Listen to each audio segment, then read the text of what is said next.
Guess who's back? Back again! Yeah, it's me, Hitler! The movie opens up at night in the snowy mountains of Norway, where a girl named Sarah is running for her life. By the looks on her face, it is evident that she is being chased by someone, or something. Unfortunately, as she is about to reach her cabin, she accidentally trips over and rolls down a hill, injuring herself. Then, all of a sudden, Sarah is attacked by the mysterious beings, resulting in a painful death. Elsewhere, 7 medical students travel to Uksfjord, Norway, for their Easter holidays. After a long journey, they arrive at a cabin in the woods owned by Vegard, who is revealed to be Sarah's boyfriend. It turns out Sarah had been skiing in the mountains near Uksfjord, and the group were expecting her to return to the cabin. Nonetheless, they have a fun time without her, drinking like crazy and playing trivia games all night. Later, a blonde girl named Liv heads outside to relieve herself, but as she is about to commence, she is startled by a mysterious figure moving in the dark. Liv holds her smelly business for the moment and hurries inside the cabin to inform everyone of her sighting. However, no one is ready to believe her. As the group is contemplating on what to play next, suddenly, a mysterious hiker arrives at the door. He wants to drink some coffee, and so, the group reluctantly lets him in. After a while, the hiker starts to tell them the dark history of Uksfjord. During World War II, a force of German soldiers named Einsatzgruppe, led by Standartenführer Hitler, I hope I don't have to say that again, had invaded and occupied the area. The Nazis abused and tortured the local people for 3 whole years. Near the end of the war, with Germany's upcoming defeat,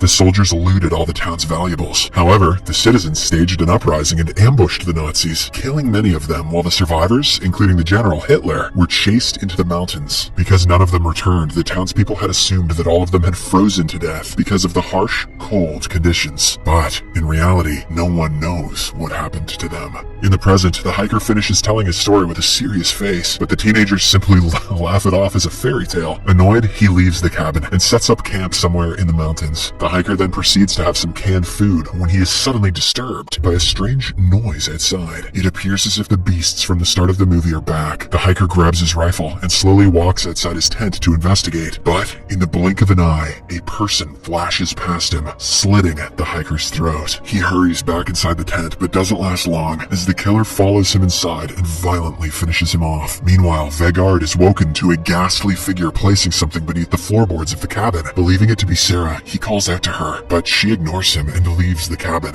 Scared, Vegard follows her outside and shockingly finds her covered in blood. This sends shivers down his spine, but the very next second, he suddenly wakes up, revealing that it was just a nightmare. The next morning, Vegard decides to set out on a snowmobile to look for his girlfriend Sarah. He bids farewell to the group and instructs the alpha guy, Martin, to return down the mountain and call for help if he doesn't return the next day. After this, Vegard scours the snowy hills until he spots a tent in the distance and heads towards it to investigate. But when he reaches the place, he is taken aback after finding the hiker inside, dead, with his belly cut and his intestines exposed. Vegard also finds a track of bloody footprints, which he starts following, hoping to find Sarah. Unfortunately, just as he reaches a bit further, he falls into a pit and gets knocked out cold. Later that evening, the group back at the cabin have drinks and blast some tunes. Meanwhile, as the fat guy, Erlend, looks for some beer beneath the floorboards, he comes across an old mysterious wooden box. Upon opening it, he shockingly finds loads of valuables and golden coins from World War II. Everyone is stunned by the discovery, and they decide to split the treasure once Vegard and Sarah return to the cabin. In the next scene, as the group continues partying throughout the night, Erlend heads out to take a dump. Along the way, a golden coin falls out of his pocket and onto the snow. His girlfriend Chris also accompanies him inside the toilet, and the two end up having coitus.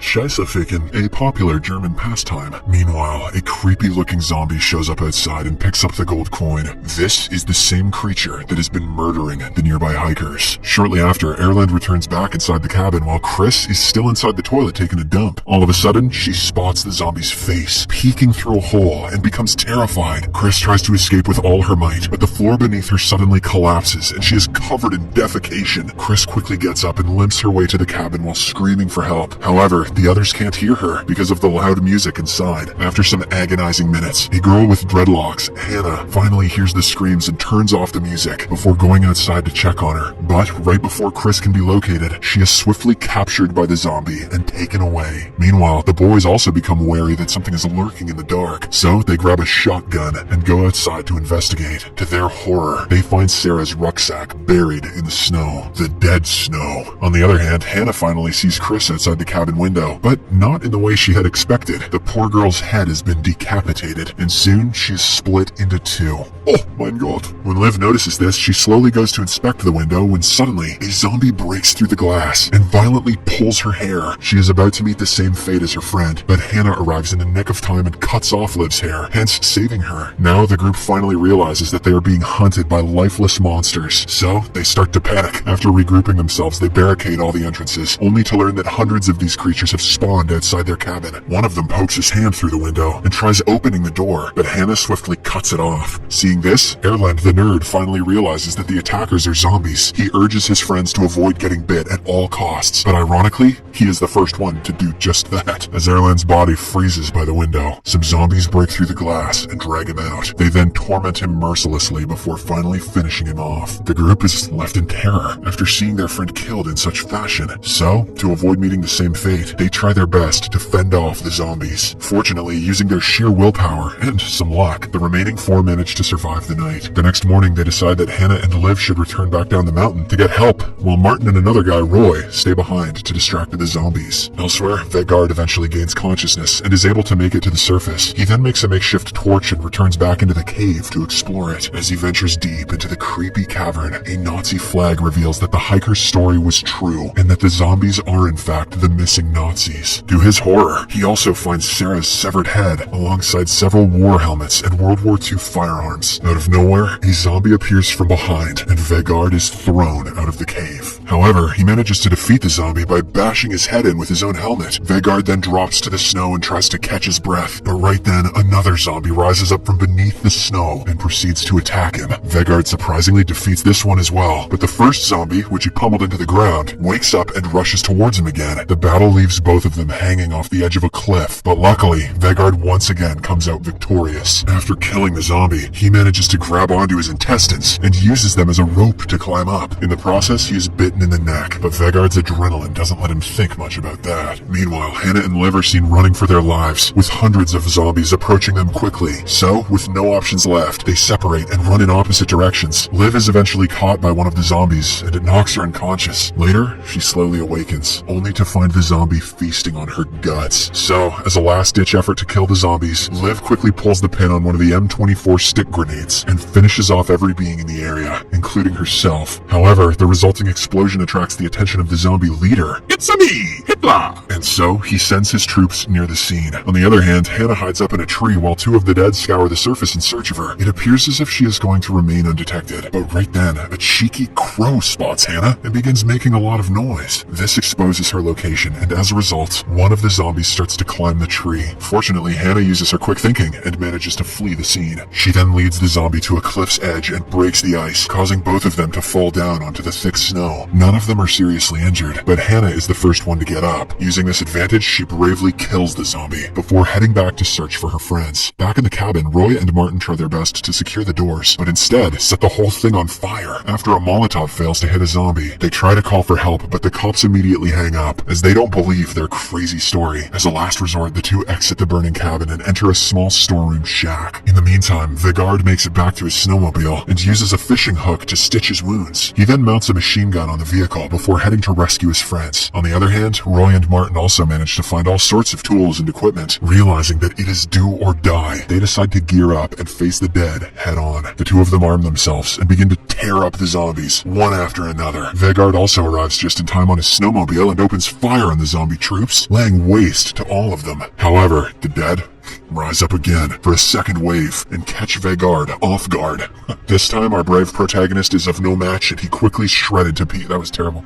This time our brave protagonist is of no match as he is quickly shredded to pieces. When Martin witnesses this, he becomes infuriated and goes to town on the zombies. In the midst of the chaos, Hannah arrives, but Martin mistakes her for a zombie and slashes her throat, killing her instantly. Martin, you dumbass! Devastated by what he has done, Martin continues to let out his anger by murdering all the zombies one by one, but in the process, he also gets bitten on the arm. This leaves him with a tough decision to make. Either it's him turning into a zombie or his arm getting cut off. Not wanting to become a Nazi, he grabs a chainsaw and amputates his own arm. However, his efforts are thrown down the drain as he is soon bitten in the balls. Following this, the zombie captain Hitler finally shows up and confronts the boys. Just as they prepare to take him down, Hitler gives out a big roar, unleashing an army of zombies from beneath the snow. They quickly finish off Roy and Hitler retrieves a golden watch from his pocket. When Martin witnesses this, he realizes that the zombies are actually in search of their lost treasure, which Erland had found back in the cabin. So, in an attempt to save himself, Martin rushes back to the burnt-down cabin. He frantically locates the wooden box and then hands it over to Hitler. Luckily, the plan works, and the zombies leave him alone. A relieved Martin then peacefully makes his way down the mountain and enters a car. However, just as he is about to take off, he finds a gold coin on the car floor. It turns out he had secretly pocketed it back in the cabin. The movie ends as Hitler and his group appear outside the car, ready to murder Martin for their Jew gold. Das ist richtig. Hitler! Ja, it's me. It's me. Fucking Hitler! Subscribe for more videos like this, turn on notifications, and leave a like to help the channel out. Thank you for watching.